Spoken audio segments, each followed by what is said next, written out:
Chavez's reforms provoked fierce resistance from the country's oligarchy. We have a government that lies. They're all a bunch of liars. They controlled the Venezuelan media and used it to foment opposition. They also mobilized support within the military and received help from the United States and Spain. I think the most reasonable thing for the president and his cabinet to do is resign voluntarily or disappear from the country. A businessman, Pedro Carmona, was chosen to be the new president. He supposedly flew to Madrid to be measured for a presidential sash. The coup against Chavez had one motive: oil. Bush made a plan. First, Chavez, oil. Second, Saddam, Iraq. The reason behind the coup in Venezuela and the invasion of Iraq is the same. Oil. That was Venezuelan President Hugo Chavez. Oliver Stone, talk about how the U.S. media portrays Chavez. Well, you all you have to do is go to YouTube and you'll see it. I mean, we put it in the movie. It's just, it's hysterical and outrageous. And by the way, mainstream Washington Post, New York Times, it's awful. I mean, it's almost as if the New York Times guy, Simon Romero is his name, he sits there for years and is a sniper.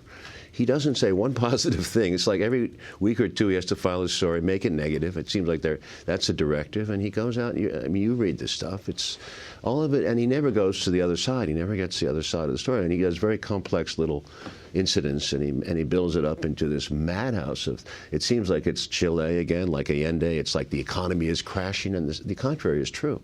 I mean, it's a very rich country. It's a regional power. It's got apparently $500 billion barrels of oil in reserve. It's a major player for the rest of our time on Earth, as long as we go with oil. You know, they're not going to go away. So Brazil and Venezuela, and that raises a whole interesting thing about what recently happened in Iran. You know, when Lula from Brazil went over there with Turkey, Erdogan, that was a very interesting moment for me and for Tariq, because I grew up in the 50s, so did he, and we remember the neutral bloc. We remember Nehru and Nasser and Sukarno and a fellow in Cambodia, Sihanouk. I mean, there was a block of people who used to say, "Hey, this is what we want. This is not what the United States wants." And they were a mediator, a third rail between the Soviets and us. That's gone in the world, and people don't seem to realize it who are growing up. So when Lula did that, I couldn't believe the outrage by people like Tom Friedman attacking him, and it was disgusting. I thought, really disgusting, because he never presented the point of view of Brazil and Turkey, which are major countries, huge powers, regional powers. And the New York Times, of course, before that trip, was blasting the possibility of Lula being able to negotiate any kind of arrangement, and basically saying he was naive, he was out of his league. And Tariq, your response to the impact of that deal that was brokered by Turkey and... Well, I mean, everyone was surprised in the West that how dare these countries have the nerve to go over our heads and negotiate an independent deal with Iran. But this is what the world once used to be like. No one accepted U.S. hegemony unquestioningly, as many of these Security Council members do. The other point is that Brazil was very courageous to do this, Lula particularly, because Brazil has been trying to get a permanent Security Council seat for a long time, and they've now jeopardized that process. They will never be allowed it. So they did it for a good principled reason, showing the world Iran is prepared to do a deal. It's you who don't want to do it because you're permanently under pressure from Israel. We're going to go to break and then come back. Our guests are Tariq Ali. He co-wrote South of the Border. Oliver Stone is the Oscar Award-winning director and screenwriter. His latest film is South of the Border. And he also has Wall Street, Money Never Sleeps, coming out. That's Wall Street 2. Stay with us.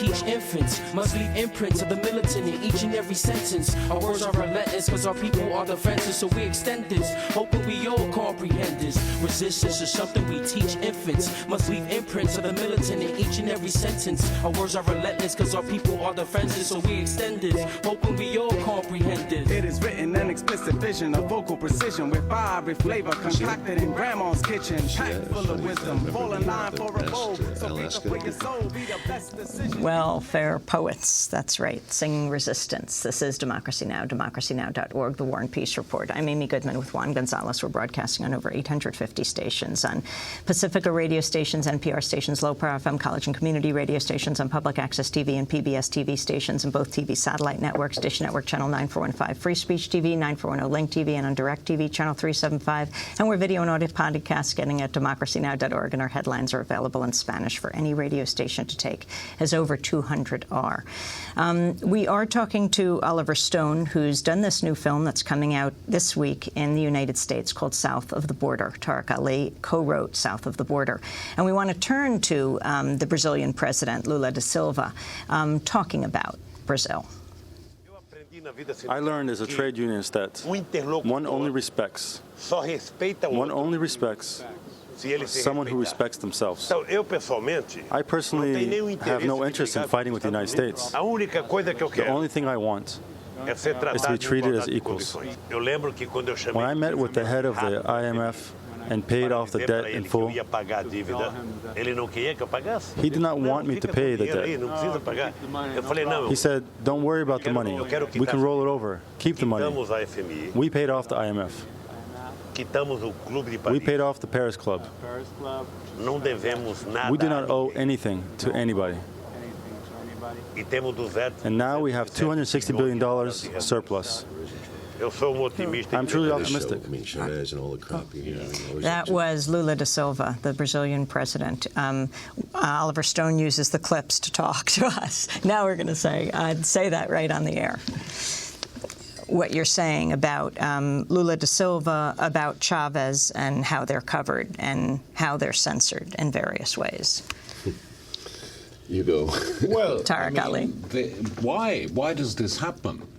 That's the question we have to ask. Why are these people so hated by the mainstream media in the United States? And the answer is simple, that they present an alternative. What they're doing is using their wealth, especially the oil wealth of Venezuela, to bail out the poor. Here, it's the rich who are bailed out by taxpayers' money. In South America, it's the poor who are bailed out by the wealth which they regard as owned commonly by the people. And they were the first countries to attack neoliberal economics, which collapsed in Wall Street in 2008. The whole Wall Street system collapsed. These guys had been doing it for 10, 15 years previously. So none of them was surprised by the Wall Street crash because of what they'd been doing. So we should look at them as pioneers. Hey, guys, you were the ones who taught us that this could happen in Argentina, in Venezuela, and later Brazil, Ecuador. And Oliver Stone, we're going to play a clip when you were interviewing Nestor Kirchner, and you see him as a real hero in this, even within the pantheon of these leaders, because he actually stood up directly to George Bush at a summit, an important summit a few years back in Argentina, over this issue of neoliberalism.